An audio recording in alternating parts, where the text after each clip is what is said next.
Welcome to the Learning Pines YouTube. We hope this video helps. You're starting inside the Google Sheets mobile app. Open the file and pick the sheet you want to change.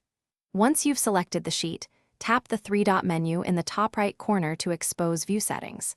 Make sure you're on the correct sheet tab because gridline toggles apply per sheet rather than per document. From that menu, you'll find a view section. Proceed now so you can turn grid lines off and immediately see the visual change on your phone screen.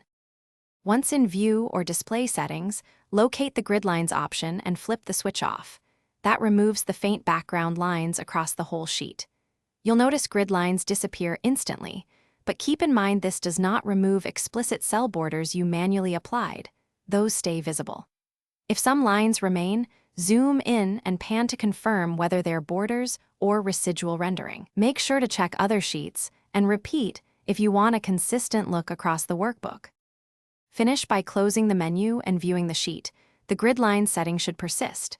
If it doesn't, make sure the app is updated and force reload the file because older versions sometimes ignore the toggle. If faint lines still appear, they are likely manual borders. Select cells, open format borders, and clear them. Finally, if mobile behavior is inconsistent, open the spreadsheet in a browser on your desktop to change view settings or confirm that mobile toggles are saving correctly. Thanks for watching. Consider subscribing if we helped you.